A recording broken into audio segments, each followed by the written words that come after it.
welcome to the Festival of Storytellers.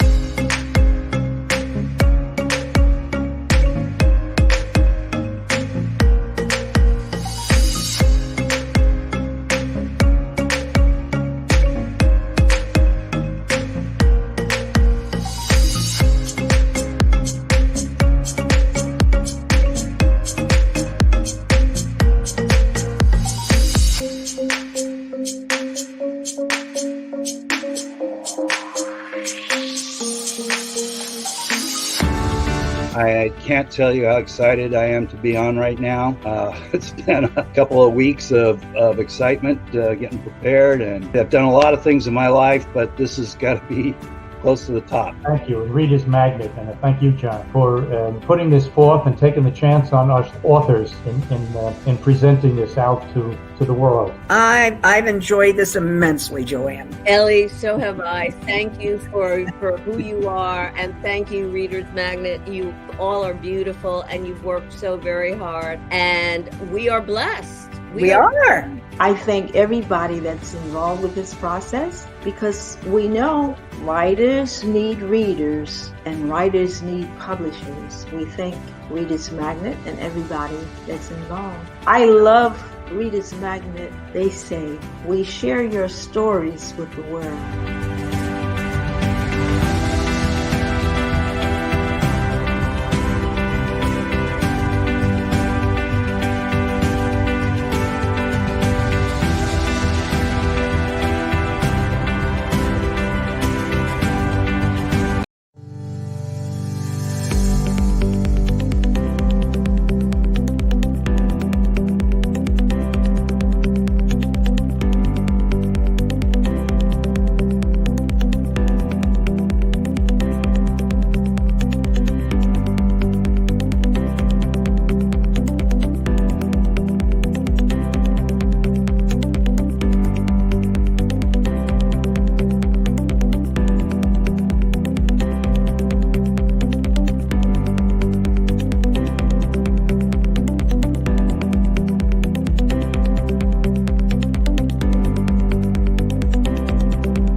Hello, everyone. My name is James Tonight. I'm the author of The Life and Times of Walter Reuther, An Unfinished Liberal Legacy. And today I'm here to have the pleasure of introducing you to Carl Mitchell, who is the author of Friendship City, Hanging by a Thread. Carl, what genres does your book Friendship City, Hanging by a Thread come under? Pardon? What about? I'm sorry. I was asking about the genre. This That's this the novel would come genre. under. The genre. It's a futuristic thriller, political overtones, police procedural type activity. It's number 2 in a trilogy. The first was Sundown, and that's this one over there.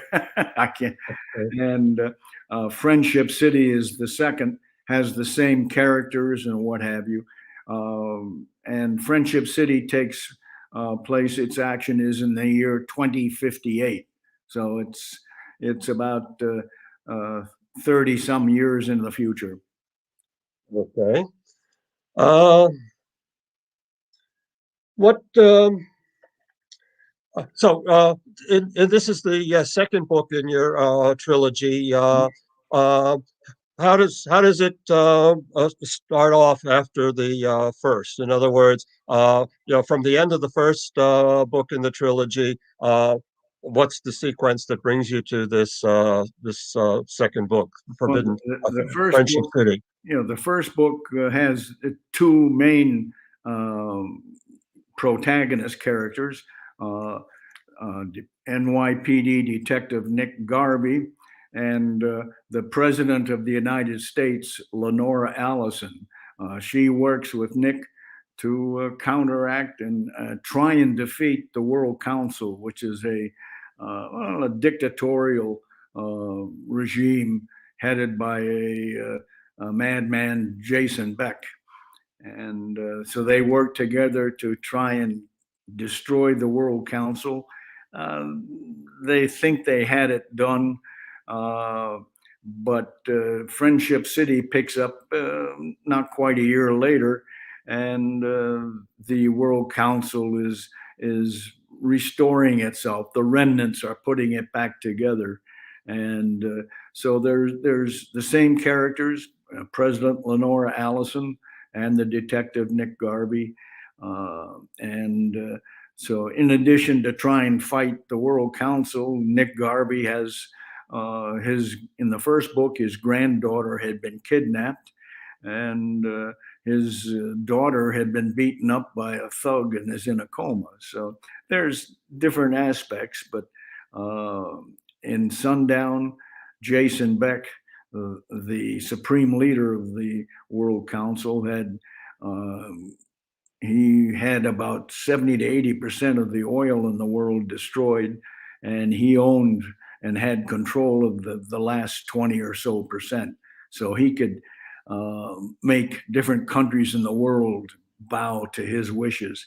And the president, Lenora Allison, she was going to beam down sunlight via an old satellite to a grid that had been constructed over Manhattan. So that started off the war between the president and this World Council. That continues into Friendship City, and they thought they had the World Council defeated, but the remnants, led by a new leader, they introduced into the United States a man-made killer plague, and so the president and the detective, they have to get there and figure out how to neutralize and protect the people from this plague. And it was kind of spooky because I plotted this out in the year 2012 or so, and before the first book was published. And then in 2017, when Sundown was published, I started tying the drafts together and what have you, and sent it off to the publisher. Well, lo and behold. Late 20. And then lo and behold. Yeah. And I guess they started editing and what have you in early 2020. And then we had this pandemic. Kind of spooky. But, and then the Friendship City is this World Council is attacking most of the people, citizens in various countries, and a heavy threat to Matamoros, Mexico, and Brownsville, Texas, two cities right across from each other, divided by the Rio Grande. And they get together. The citizens petition their respective governments to allow them to form an autonomous city, and they're granted that permission. And so they form a common city called Friendship City. And the citizens, they're the ones that propose their own Bill of Rights, their laws, and the Bill of Rights have some obligations, and they're listed in the back of the book in an appendix.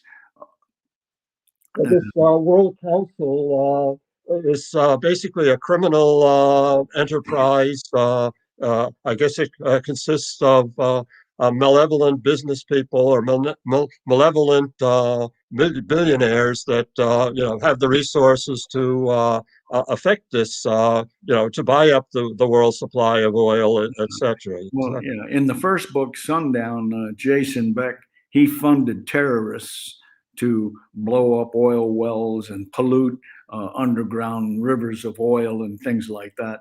And I more or less didn't go into, other than the leader, Jason Beck of the World Council, I didn't go into too much other detail of who was in there, but there were people that were no good. And and that continued into Friendship City and how the forces, one of the themes of Friendship City was that people of diverse ideology or cultures or what have you can work together. If you listen to each other, maybe you can come up to a good solution that works for everybody. If you say, "Hey, don't talk to me," and I'm shutting you out, it doesn't work too well. But so that was basically the stream. You know, the third book has been very rough plotting out. You know, but I have to get to that in about a month or two. Okay, you mentioned Friendship City. Can you give us some adjectives that might describe Friendship City? Well, it's two diverse cultures, Matamoros from Mexico and Brownsville, Texas, and they all become common citizens as soon as they merge into Friendship City. The citizens can come in and they can, you know, move around or what have you. They come up with their, like I said, their Bill of Rights. The Bill of Rights, as it's listed in the back, addresses immigration, education, limitations on political leaders, especially bureaucrats. And the citizens propose the laws. The politicians will approve and enact them, but bureaucrats can't add or modify. And politicians must, they must live with the people, which they don't. So this is an autonomous enclave, consisting of portions of two different countries that are autonomous in a sense from either one of them, and get to propose their own set of rules and their own set of laws, etc. Basically, that's it. Yes. Okay. And and in that's the other plot line is the president and the detective trying to get rid of this plague that's got barrels of it stashed in different parts of the country. A couple of them in Friendship City itself. So the two plot lines merge, and that's. The whole thing of writing a thriller is to make it, interesting enough to turn the pages. Mm-hmm. And, I put in a few thoughts about, it spooked me a little bit because as I say, I laid this out in 2012, started really getting into it as soon as Sundown was published in 2017, but I had the plague, and then there was different cultures. I said, let's work together. Let's listen to each other. Let's extend a hand to shake a hand, not the fist. That's, that doesn't help. And so I see a lot of that today. There's not as much shaking of hands as there is shaking of fists. Yes. In the first book, describe how this relationship between a president of the United States and a detective on the New York City police force get together, and it's sort of an uncommon, let's say, relationship to have people of those two backgrounds, working together closely. Yeah. The gentleman that I had critique and edit the first book, he made some suggestions, and he said you have to get the book off to a good, interesting, and dramatic start. And so what I hadn't had in the first few drafts, is in Sundown, where it opens up in Manhattan, and the Vice President of the United States and 4 Secret Service agents have been shot. Their dead bodies dumped on the steps of City Hall, and so the police are called in. The World Council has been around for about 20 years, and they had a rule, one child only, and so the population is down. The police force was atrophied. There was maybe half the police in Manhattan and places like that. Again, this was written 2012, and it looks like it's happened in many major cities. But the chief of police, Nick Garvey's boss, says, the vice president's been killed. We got to make sure we can protect the president. And so that's how they get together. And they appreciate each other. The president appreciates Nick Garvey's detective reasoning, and Nick Garvey appreciates her plans to try and counteract the World Council. So that and they work together to do the best they can to defeat the World Council. The Friendship City, the friendship between those two continues.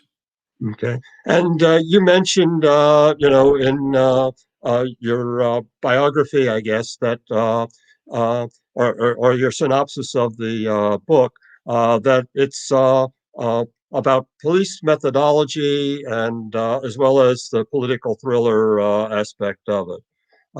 Your background has been largely in engineering, with breaks, let's say. You have this urge to write that keeps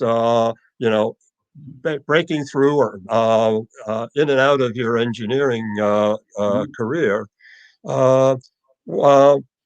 What got you interested in police methodology, and how did you go about picking up this aspect of what you wanted to include in the book? Let's see, police method. Well, I wanted to write a book, a novel that was intriguing and what have you, would show society maybe changing or coming to grips with itself.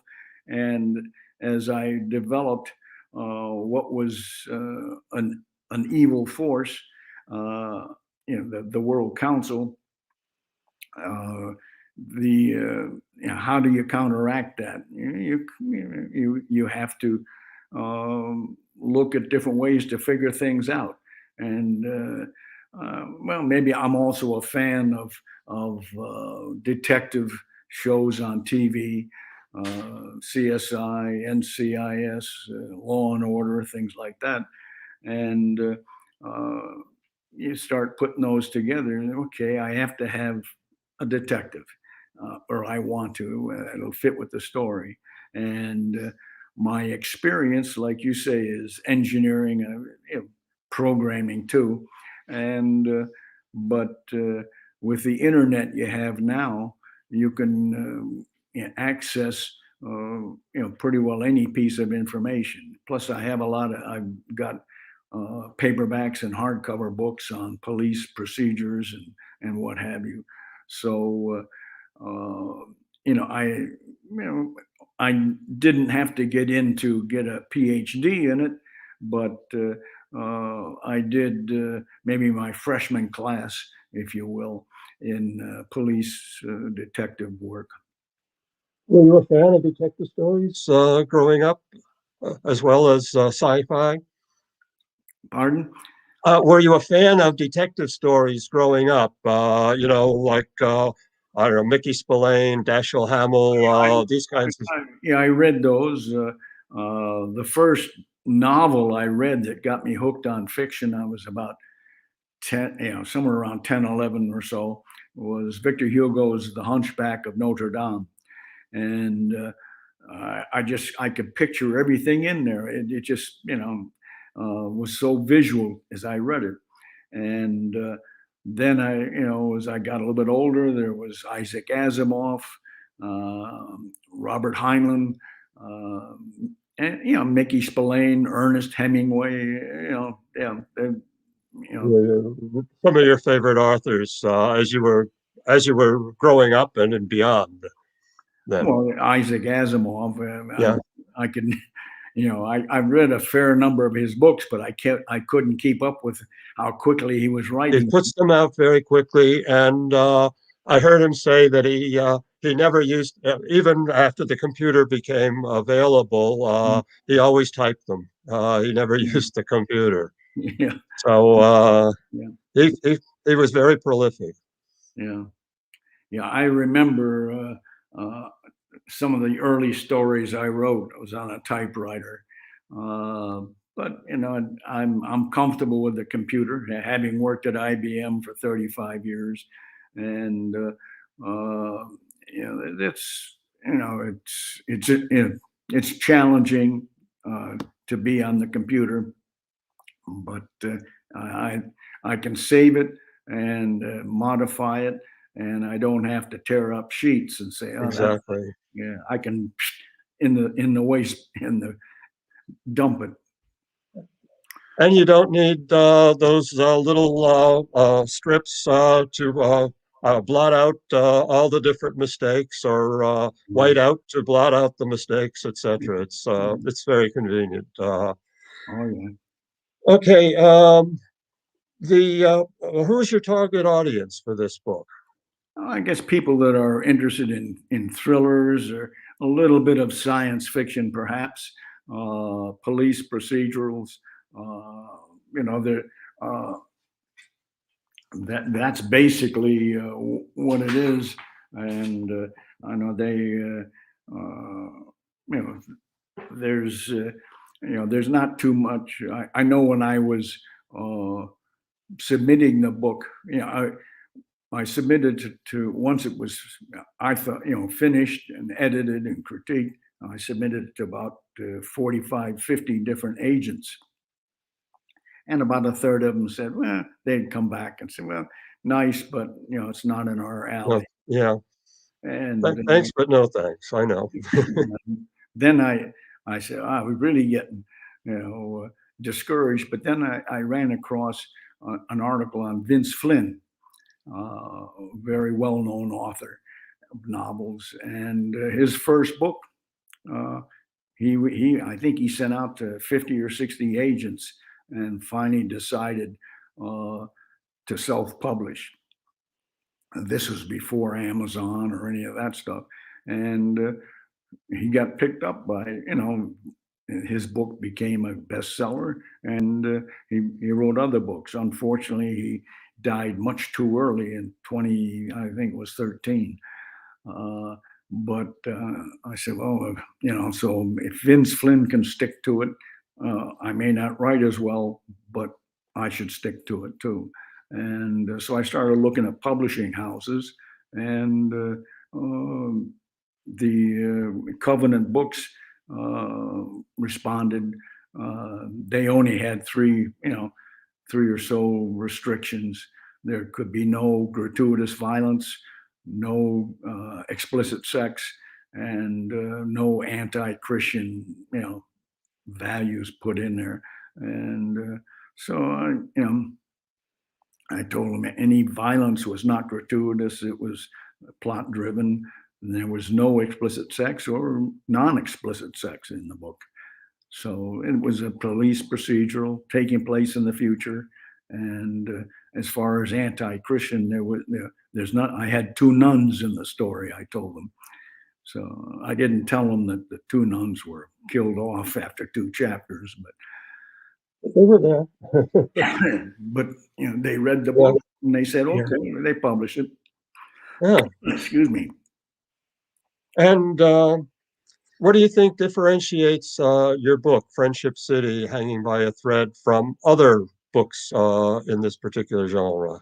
Well, I think basically one of the things I was concentrating on with the combination of Metamoris, Mexico with Brownsville, Texas, was for people of different cultures, different opinions, different viewpoints to work together. And that was one of the things I think that differentiated it.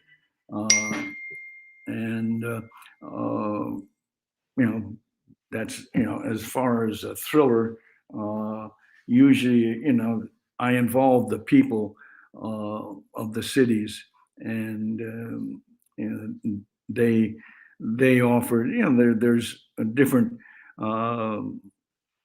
elements, viewpoints presented, and because the world, is better off if people listen to each other. I don't know.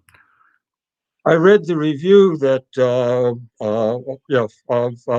it's Kirkus. I'm not sure of the reviewing agency, but one of the things they said was that the language or the sentence structure was basically short and succinct, maybe like one of your favorite authors, Hemingway, and then they mentioned early police shows like Dragnet, just the facts, ma'am, and it was very, you do write in short sentences, and yeah, probably in Friendship City, a bit shorter sentences than I had in Sundown. There was one big chapter where the detective Nick Garvey is looking. He is finding some papers and going through them and reading them, and they are basically presented so people can understand the history of how we got from today to the year 2057, and some of the dialogue there maybe it was a little bit longer or what have you, but I figure in a police procedure. There's not long dialogue when you're trying to find something out or deduce something. So yeah, and again, my editor and critiquer said, tighten this up. He tightened that up. Don't reveal too much ahead of time because you're gonna shoot your suspense, waste it. Yeah, and I think, well, Friendship City had about four or five drafts where I move things around, cut things a bit. Sundown went through 7 drafts, but that's what, as a writer, you look at it, you read it to yourself or out loud. Sometimes some people say, and gee, that seems. So you cut it down or, move it around or, Yeah, I think I found, I had a chance just to skim through some of the sections, that you sent to me. And I found that, your technique of going, short sentences and so forth, that it took you from one set of action to the other. It was an aid, I think, in helping to turn the page. To get you to turn the page anyway. That something was happening. There weren't a long discourse of what the meaning of this might be or anything. It was a quick action situation that helped the reader, I think, to keep turning the page to find out what happens next. Yeah. Things happen at a pretty quick rate in what I was able to skim. Oh, thank you. Well, that's, I guess, for a thriller, that's what you want to any novel, be it a romance or thriller, what they call, fiction, official fiction or what have you. You want the reader to be interested enough to what happens next. And that was Sundown. Sundown had over 110,000 words. A lot of it was exposition that was needed to show the transition from 2015 or 2020 to 2057. Friendship City didn't need that. And so that's 72,000 words. So, Okay. I'm sorry, I didn't mean to cut you off. no problem. No, I was just saying. So the story begins, in 2057. The World Council, from what you were saying, has established itself as this basically a criminal enterprise that's reinforced by various criminal gangs or Yeah. terrorist organizations, etc. And the first book, tells us how we got from here to there in such in that case. What's going to happen in the you're starting to outline a third book, and this is a trilogy. At least it's a trilogy for now, right? Yeah. Well, I got it very roughly plotted out, but I need to do a fair amount of research. And in Sundown, the supreme leader Jason Beck was actually shot by his own people, but didn't die, and was the president and Nick Garvey. They put him in a hospital where federal hospital to be watched and cared for, but not released. And in Friendship City, at the end, we find out that he escaped, and so I know that was, in fact, the last two sentences or what have you were a surprise, hopefully to the reader, and gives a little bit of mystery as to what's going to happen in book 3.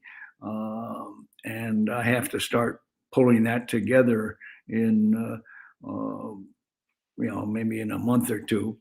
One of the main outlines is, and again, it's somewhat spooky, but again, in 2012 or what have you, when I said what was going to happen in book 1, book 2, and book 3, book 3 was going to have the finances of the United States and the world attacked, and the economies were going to be on the verge of destruction, and more than we're finding right. There's pressures in our economy today, but they were going to be under a severe attack. And so I have to see, again, this is my projection, and about 10 years ago, of what was going to be in the story. And so I have, there'll be other elements too, obviously. Friendship City is still going to play a role, and so will the Bill of Rights with obligations in there, and the people working together, the citizens. So the third one is more up here at the moment. I tap where there's no hair. Well, I can join you on that. Tell us about the Bill of Rights with obligations. How did you how did you come up with the list that you presented? How many articles are there in the Bill of Rights for this Friendship City? What I came up with 10 to put in there, and of the 10, probably several of them had several sections, and they're in the appendix, maybe referenced once or twice in the story. Then I asked people from friends or beta readers or what have you, some of my acquaintances, and someone that had read the first book, to, if they're interested, submit your Bill of Rights with obligations, and I'll publish those in the book with your name as credit as a submitter, which is in there. There's my original 10 with divisions, and then there's 18 that other people have submitted with their name credited. And how many of those, well, I guess that would be 28 total. Yeah. How many of those 28 are in our Bill of Rights? Are what? In the Bill of Rights for the United States, are all of them there, or Well, are no, some of them? these are Bill of Rights for Friendship City.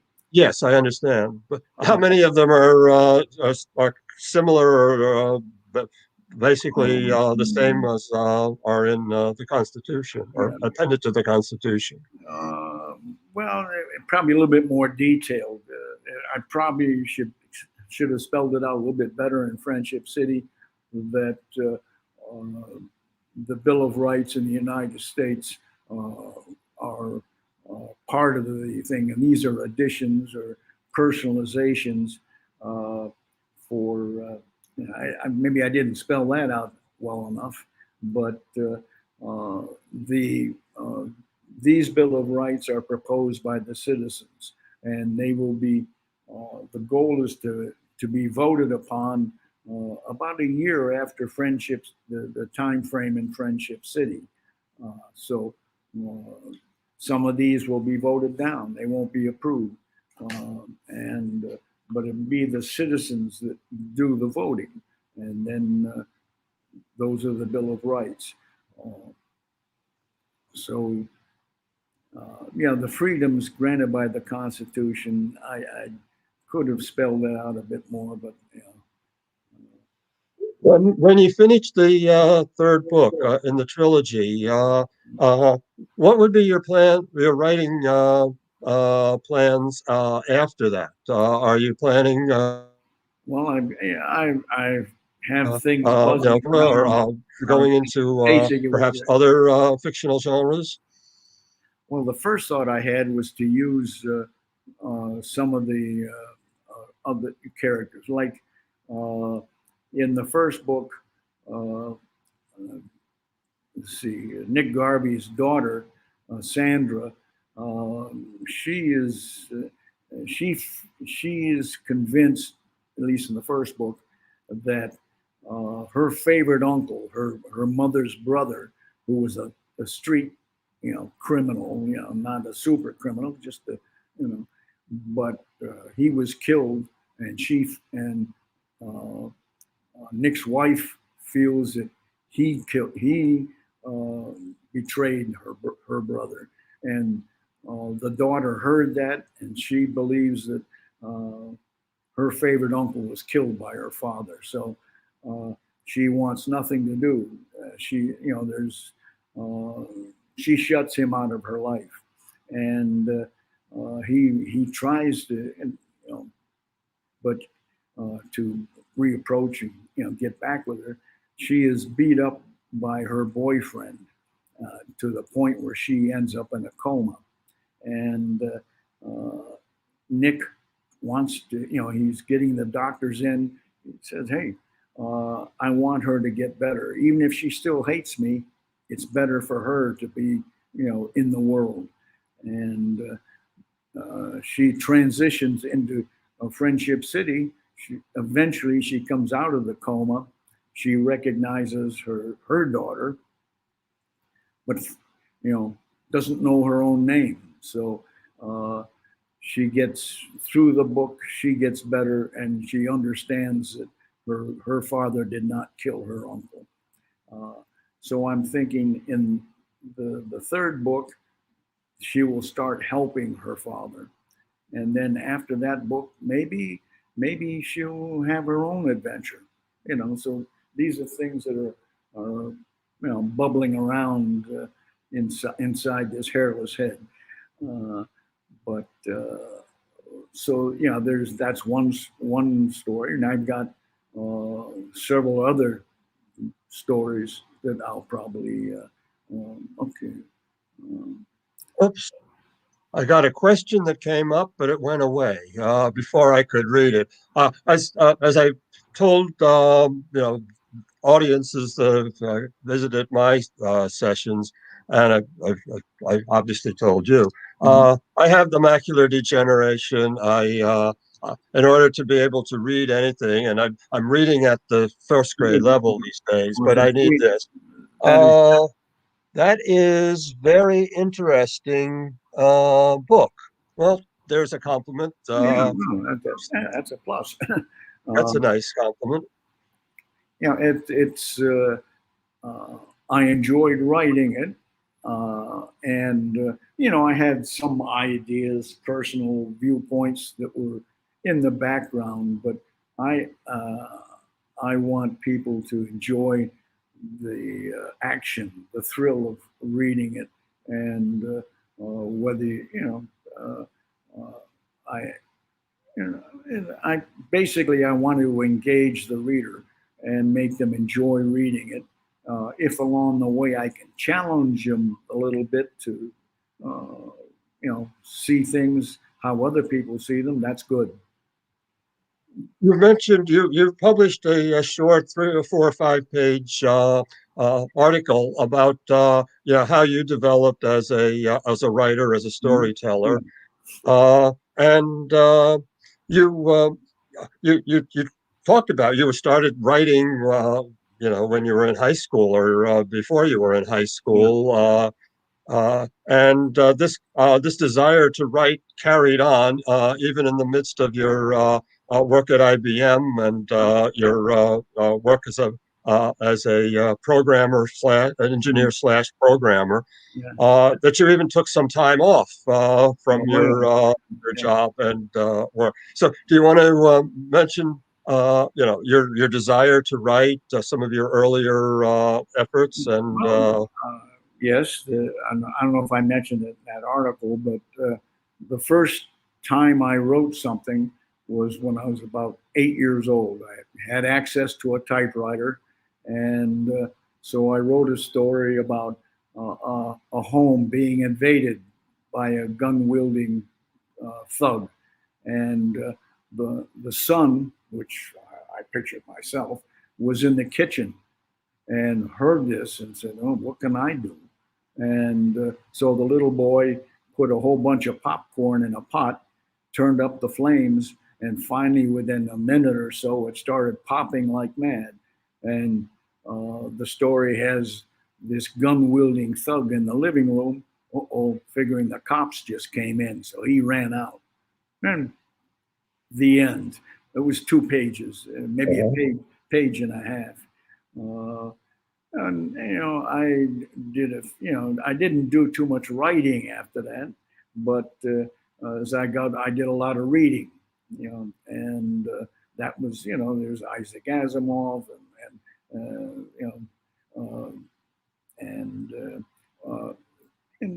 this is before TV. We didn't have a TV then, and then when college came along, high school and college, I had to study.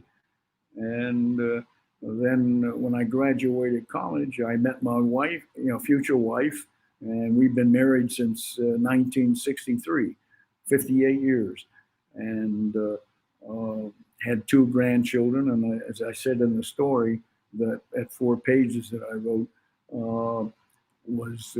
there was a lot of things that, took the place of writing. I had to change diapers and make sure they got to school on time, plus, IBM. And and then in 1968, I was going to take 2 years off and write. But after 10 months, I said, we moved to where her parents were, close to them. They lived in Queens, and we lived not too far away. And but after 10 months, I said, I'm not where I should be. So I went back to IBM. She was okay with you, Oh, yeah, sort of we had taking a lead. saved enough money and we, she agreed. I Yeah. wouldn't have done it without Yeah. her acquiescing or agreeing. And we saw her parents like every other day or what have you. Mhm.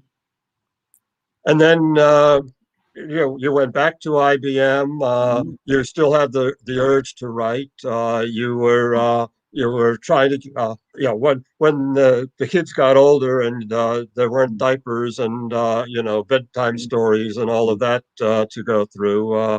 You used your spare time to to do some writing and Yeah, to obviously do some reading and mainly short stories, yes. yeah. Reading and writing short stories.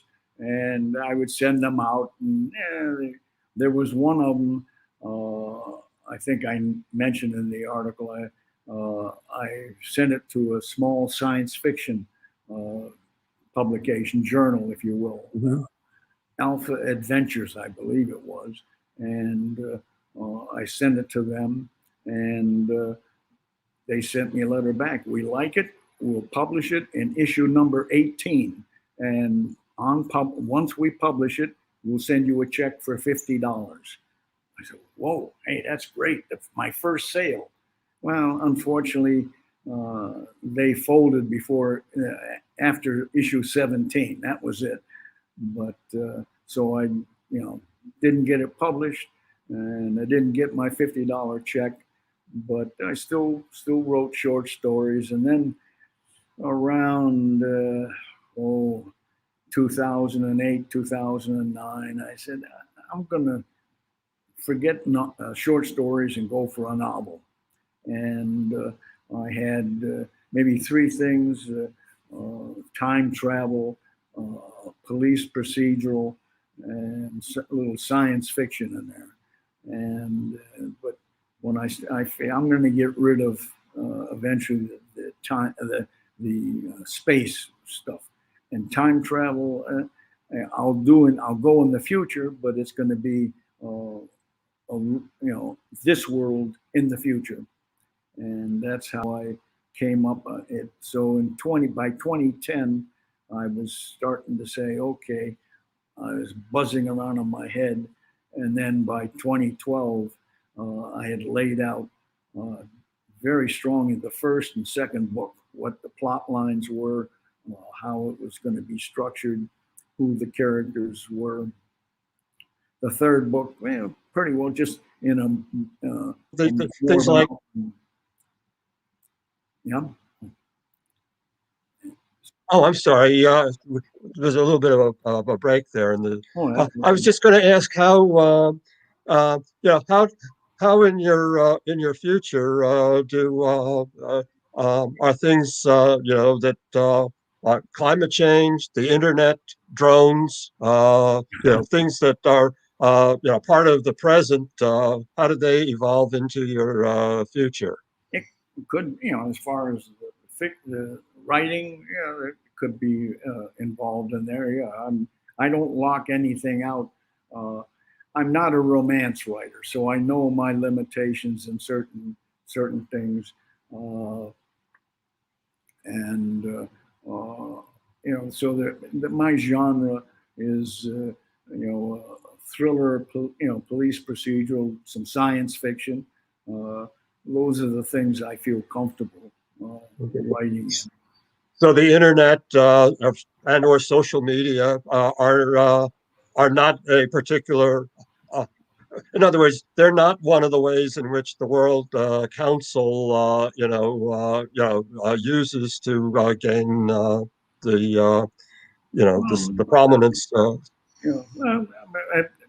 haven't written, I haven't really laid out the plot for number three, but that could be in there. Mhm. They look to control the world, and the internet is one. There are certain companies today that if they don't like what you say, they turn you off. They don't let you on. I don't agree with that, but some people do. So that could be an element. I haven't really decided yet. I In have friendship, a broad outline of number 3. no, I'm sorry. In Friendship City, how big a voice do politicians and bureaucrats have in approving um, the um, the Bill of Rights, or Bill of Rights organizations? Uh, well, there's certain restrictions on politicians, uh, and any politician that is elected to office, his or her salary uh, will be no greater than twice the salary of the average Friendship City working citizen. And there's a set of term limits. They can't have more than 3 terms, and and if they change, which what they're elected to, another 2 terms. Now, these are all proposed Bill of Rights. They haven't been voted on yet, but that's how the citizens are thinking. There's bureaucrats have in the Bill of Rights have no authority to add to the laws or change them or what have you. As the laws are written, as the elected officials come up with them and enact them, the bureaucrats must follow them and enlarge them, which a lot today is done. And then there's education. There's a Bill of Rights for immigration. They want to welcome people, and if a citizen, an applicant is approved, the family can also come. The family is wife or husband, whichever, the spouse, and the children, and anything. If you're older, then the grandchildren and your parents and grandparents. The Bill of Rights as proposed in the book says cousins and what have you are not in the immediate family, but it's a welcoming environment. So there's education, there's immigration, there's politicians, what they can or cannot do. how the character of President Leonora Allison. Can you describe her and what characteristics she has? How you developed this particular character? Well, let's see. Maybe go back to my history. My parents were divorced when I was 2. I was born in California. My mother and a much older lady who's a nanny, we moved to Milwaukee, Wisconsin. And my mother got a job as a secretary to an executive at Nash Motors. People wonder, oh, Nash, what's that? But she was, as I grew up, I'd be very aware that she was a very competent woman and confident in her capabilities. And I think that was what brought, when it was time for me to write Sundown, those are some of the characteristics that I put into Leonora Allison, a capable person, and able to try different things and look at things in a different way, and listen to people.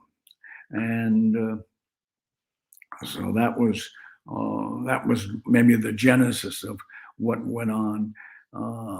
In Friendship City, there's a short thing where she has a remembrance of things past, and her history, or what have you.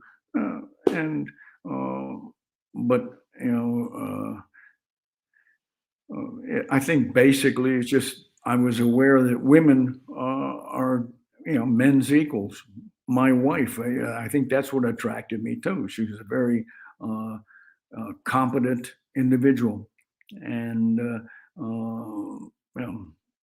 that's what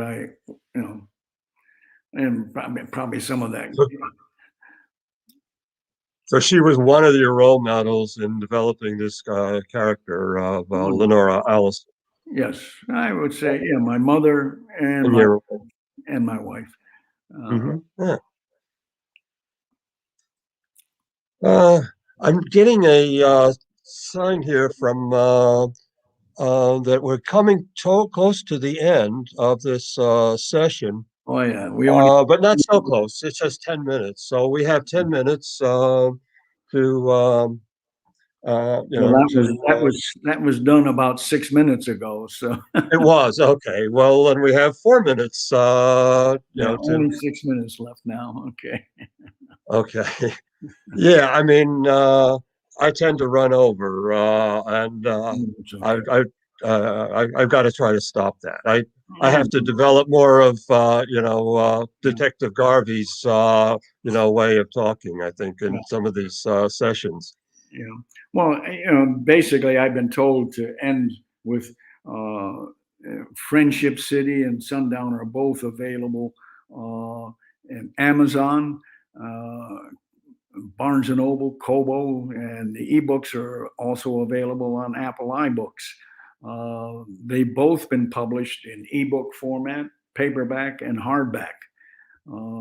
And the ebook price for Sundown through the end of the year is 99 cents. Friendship City, the ebook, I guess they can't all agree, but it's either $3.99 or $2.99 through the end of the year at least. So this is where you can get the books. So go to your. Is there anything on your bookstall page, that you want to alert the viewers, the audience, too, that they might want to go and visit, what other links or what other information is available on that page? Well, my website is carlhmitchell.com.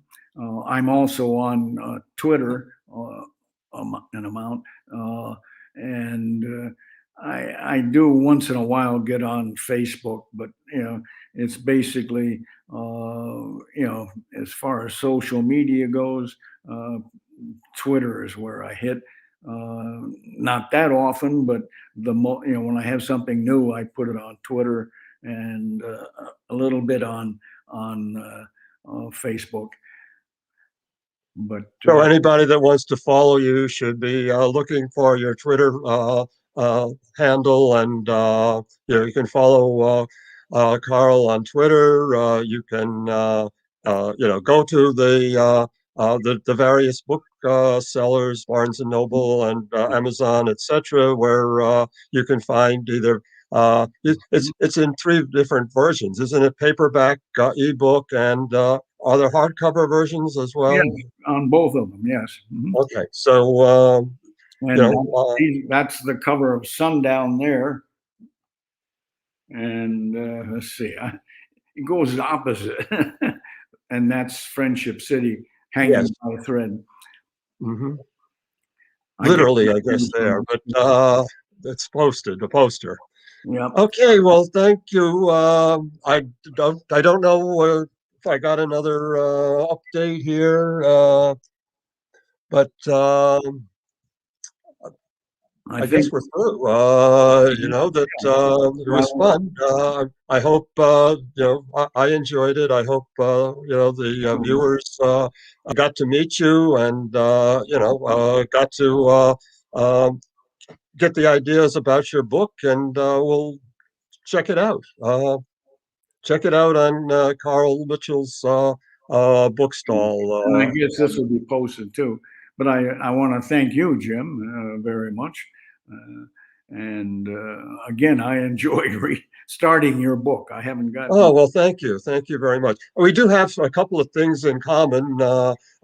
You're living in a town that's not very far. In fact, when I was in high school, the high school kids from Hillsborough came to our school, to go to school. So it's close. Yeah. And we both had some experience working at IBM,